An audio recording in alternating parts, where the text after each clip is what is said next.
Think what you may, but I'm once again trading up for a younger model.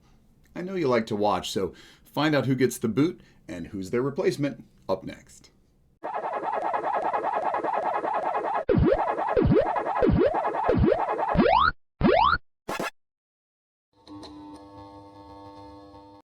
Welcome back to PopCon, everybody. A salute to all pop culture, but mostly the 80s. I'm your Generation 1 or G1 host, Victor. Now, I have a set group of collections, most of them behind me, and they all come from the best era ever, the 1980s. They're all part of my exceptional 6 of my favorite franchises from that time.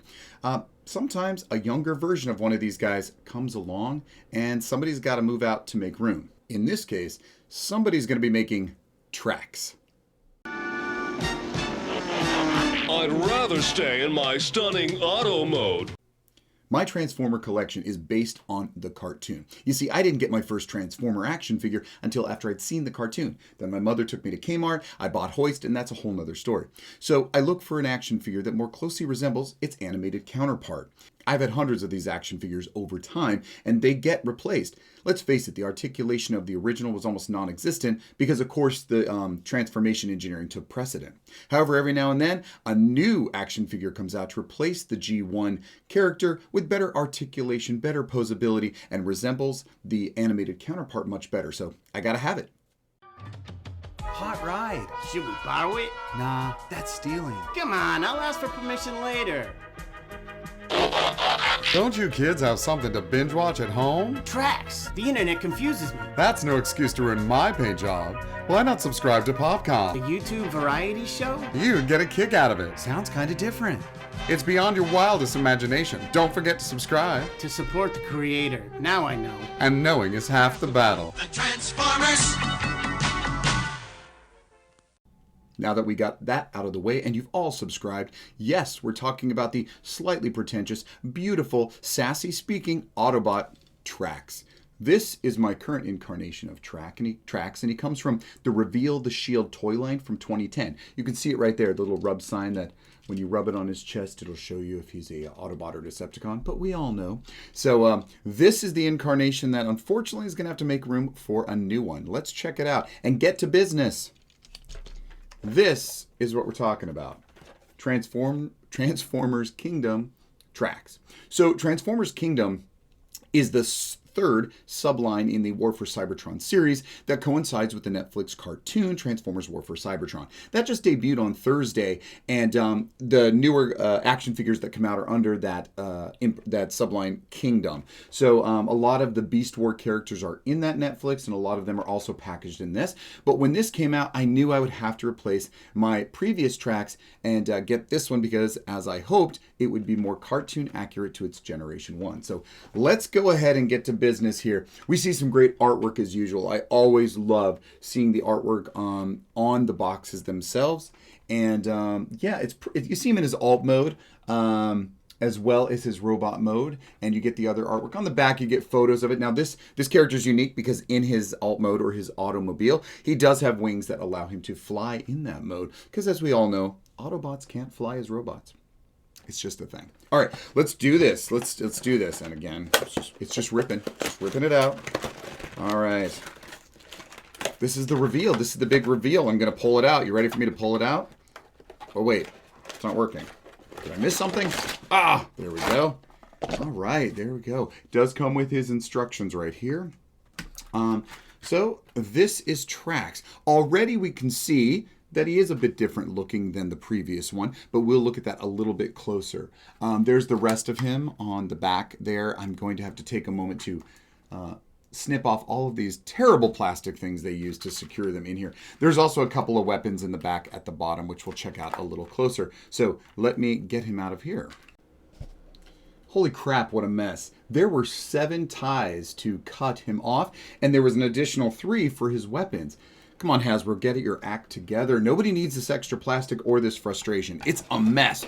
We just need blister cards. Nobody cares about the plastic. There's other ways to secure the action figure. All right, well, I've got my instructions out and the box, which is all torn up anyway. So it's a great box. You can always find these boxes in the imagery online. Other than that, it's got to go. All right, with that out of the way, let's take a quick look at Trax. Here he is. right out of the box, and I did have a tricky way to get the back end of him out. But his weaponry, there is a place for the Top Gun, not talking Maverick here, not talking Maverick, talking Transformers now.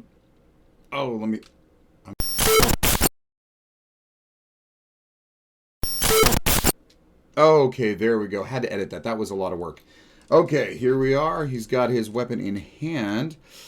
All right, so this is my new Kingdom Trax. This is my previous reveal, the Shield Trax.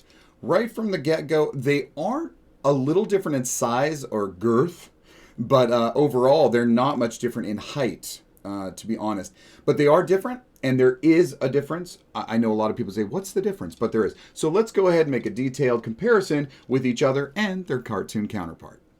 Well, my new action figure seems to be right on track with its animation model, not just in its deco, but also in the slender design, as opposed to my current one, which is quite the chunker.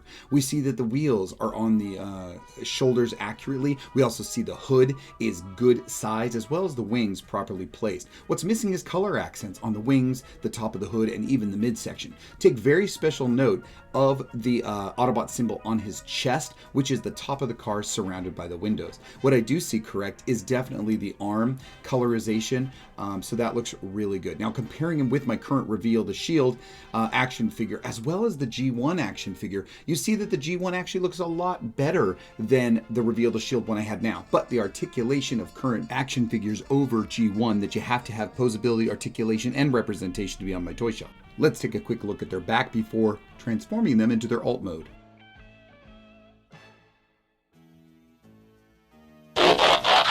Here we see them both transformed. You instantly notice that their height difference is now very different looking when it comes to their width and length as a car. You can see that Reveal the Shield's hood is actually done in a much more decorated and probably wanted to go a step above the plain red flame. But the new version has the plain red flame hood like the original. But notice the Autobot symbol on the top of the car. It's not there. The chest we see on the robot mode is actually fake. It's a fake top of the car, where the top of the car looked as if it was his chest. It is not. That is on the back of the robot himself. And finally, let's look at that other alt mode, the flying car, where his wings come out. You can also see additional wings on the back of the car, and very cartoon accurate. Let's take a quick look at Trax Through Time. This is the G1 action figure with its limited articulation but great look. This was the box art from Generation 1, which always kind of misled the consumer with something more articulate and more posable. However, the Marvel Comics, its rendition of Trax looked very similar to the animation model sheets that were used in the Generation 1 cartoon. Years and years after the first action figure came Vinyltech, you can see the familiar face of Trax, but the rest of the car is a little hard to understand. An updated comic version of him gives him modern sensibility with some big guns. And this is the version I have of Reveal the Shield. Notice the rub sign as compared to this, the Japanese version of the same action figure, with a different design of the hood flame and the normal Autobot symbol. You know, it is always tough to say goodbye to one of your playthings. I know I'm keeping Trax within the family, and as I look at my Trax here right now that's being replaced, I always like to say, it wasn't you, it was me. However, this isn't the end of Trax, and it's not really goodbye, because some collector out there is going to get him for their collection. Somebody out there is going to go find this listing on eBay without the box, remember, and they're going to add this to their collection, something they've been looking for. And I always think that brings me a lot of joy to know that somebody else will get some great pleasure out of this action figure. So we've come a long way from the box art, that misleading box art of the G1 action figure Transformers back in the early 80s, to where we are today. Very happy to have the new Trax, the Kingdom Trax, on the PopCon toy shelf behind me. Hope you guys enjoyed this unveiling and unboxing. I've got some great bulk unboxing coming up with a real American hero, so hope you'll come back for then, and until next time.